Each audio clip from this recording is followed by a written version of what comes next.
ನಮಸ್ಕಾರ. ನನ್ನ ಹೆಸರು ಆಕಾಶ್ ಕಟ್ಪಟ್ಟಿ. ನಾನು 7ನೇ ತರಗತಿಯಲ್ಲಿ ಓದುತ್ತಿದ್ದೇನೆ.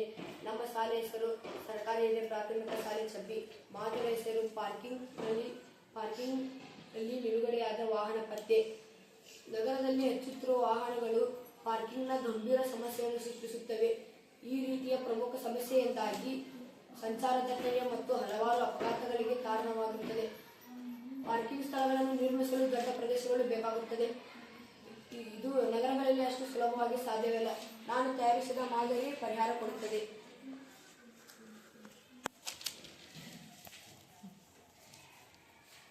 ನಾವು ಇಲ್ಲಿ ಪಾರ್ಕಿಂಗ್ ಇಲ್ಲದ ವಲಯ ಪತ್ತೆಯಲ್ಲಿ ವ್ಯವಸ್ಥೆಯನ್ನು ರಚಿಸಿದ್ದೇವೆ. ನಾವು ಇಲ್ಲಿ ಬಳಸಿದ ಘಟಕಗಳನ್ನು ನೋಡೋಣ. ನಾವು ಇಲ್ಲಿ ಸೆನ್ಸರ್ ಅನ್ನು ಬಳಸಿದ್ದೇವೆ. ನಾವು ಇಲ್ಲಿ ಬಳಸುತ್ತಿರುವ ಸಂವೇದಕವೆಂದರೆ ಫೋಟೋ ಡಯೋಡ್ ಮತ್ತು IR LED. ನಾವು ಇಲ್ಲಿ ಟ್ರಾನ್ಸ್ಫಾರ್ಮರ್ ಅಥವಾ ಪರಿವರ್ತಕ ಬಳಸಿದ್ದೇವೆ. ಇದನ್ನು ಮರದ ಬೋರ್ಡ್ ಮೇಲೆ ಮಾಡಲಾಗಿದೆ. ಇಲ್ಲಿ ಫೋಮ್ ಶೀಟ್ ಬಳಸಲಾಗಿದೆ. ಈ ಪರಿವರ್ತಕವು AC ಕರೆಂಟ್ ಅನ್ನು DC ಕರೆಂಟ್ ಆಗಿ ಪರಿವರ್ತಿಸುತ್ತಿದ್ದೇವೆ. ನಾವು ಸರ್ಕ್ಯೂಟ್ಗಳಿಗೆ ಅಗತ್ಯವಿರುವ ವಿದ್ಯುತ್ ಸರಬರಾಜನ್ನು ಸ್ಟೆಪ್ ಡೌನ್ ಟ್ರಾನ್ಸ್ಫಾರ್ಮರ್ಗೆ ಮತ್ತು ರೆಕ್ಟಿಫೈಯರ್ ಮತ್ತು 5 ವೋಲ್ಟ್ ನಿಯಂತ್ರಕದಿಂದ ಅಭಿವೃದ್ಧಿಸಲಾಗಿದೆ.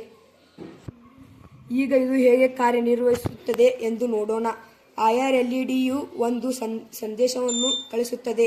ಈ ಸಂದೇಶವು ಯಾವುದೋ ವಾಹನಕ್ಕೆ ಸ್ಪರ್ಶಿಸಿದಾಗ ಸಂದೇಶವನ್ನು ಫೋಟೋ ಡಯೋಡ್ ಸ್ವೀಕರಿಸುತ್ತದೆ.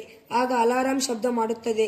ಈ ಅಲಾರಾಂ ಶಬ್ದ ಹತ್ತಿರ ಪೊಲೀಸ್ ಠಾಣೆಗೆ ಅಥವಾ ನಿಯಂತ್ರಕ ಕೊಠಡಿಗೆ ತಲುಪುತ್ತದೆ. ಈ ಮೂಲಕ ನಾವು ಪಾರ್ಕಿಂಗ್ ಇಲ್ಲದ ಪ್ರದೇಶದಲ್ಲಿ ವಾಹನ ನಿಲುಗಡೆಯಾದ ನಿಯಂತ್ರಿಸಬಹುದು. ನಾವು ಈಗ ಈ ಮಾದರಿ ಹೇಗೆ ಕೆಲಸ ಮಾಡುತ್ತದೆ ನೋಡೋಣ. ನಾನು ಈ ಕಾರನ್ನು ನೋ ಪಾರ್ಕಿಂಗ್ ಝೋನ್ನಲ್ಲಿ ನಿಲ್ಲಿಸಿದ್ದೇನೆ. ಆಗ ಅಲಾರಾಂ ಶಬ್ದ ಮಾಡುತ್ತದೆ.